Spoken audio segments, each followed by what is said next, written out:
Bagaimana kapal terbang Mas boleh terbang walaupun berat? Bayangkan, korang sedang berdiri di tepi landasan lapangan terbang antarabangsa Kuala Lumpur. Matahari petang mulai turun, langit berwarna jingga keemasan. Dari jauh, sebuah kapal terbang besar dengan logo Malaysia Airlines di ekornya sedang bersiap-siap untuk berlepas. Badannya putih berkilau, dengan jalur biru merah melintang, gagah berdiri seolah-olah sebuah bangunan bergerak. Korang tengok saiznya terlalu besar. Beratnya kalau dikira, boleh cecah lebih daripada 300.000 kilogram. Bayangkan, itu sama dengan berat 70 ekor gajah dewasa berdiri sekaligus. Mustahil rasanya besi sebesar itu boleh terapung di udara.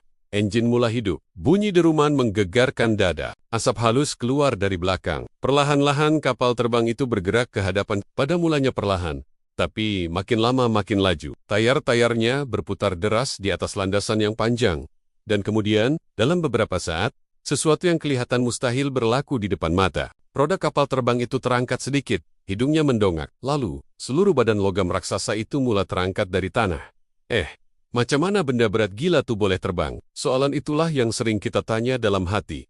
Rahasianya terletak pada sayap kapal terbang. Cuba, korang perhatikan betul-betul bentuk sayap Mas. Dari jauh nampak biasa aja, tapi kalau dilihat dari sisi, rupanya sayap itu melengkung di atas dan rata di bawah. Kenapa bentuk begitu penting? Sebab bila kapal terbang bergerak laju, udara di atas sayap kena lalui jalan yang lebih panjang berbanding bawah. Bila udara kena lalui jalan lebih panjang, ia bergerak lebih cepat. Dan dalam dunia fisik, kalau udara bergerak lebih cepat, tekanannya jadi lebih rendah. Jadi apa berlaku? Tekanan udara di bawah sayap lebih tinggi daripada atas sayap. Udara dari bawah menolak ke atas. Tolakan inilah yang dipanggil daya angkat, atau lift. Dengan lift inilah kapal terbang mampu melawan beratnya sendiri. Walaupun beratnya ratusan ribu kilogram, selagi daya angkat lebih kuat daripada grafiti, kapal terbang akan terus terbang. Tapi macam mana nak hasilkan lift? Kuncinya adalah kelajuan. Kapal terbang Mas ada enjin jet yang gila kuat. Bila juru terbang tekan kuasa penuh, enjin itu menolak kapal terbang ke depan dengan kelajuan luar biasa. Dari 0, naik ke 200 km/j, lepas tuh ke 250 km/j, dan sebelum korang sempat kira, dah cecah 300 km/j di landasan.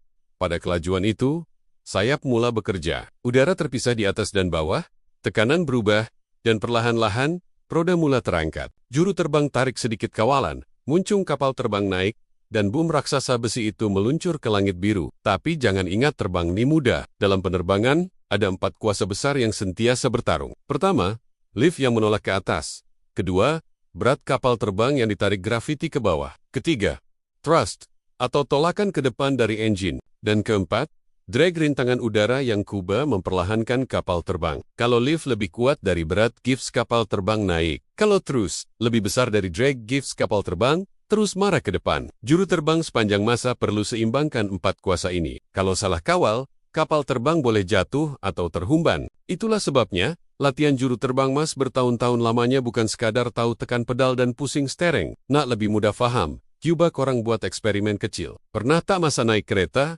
Korang hulurkan tangan keluar, tingkap, letakkan tangan rata.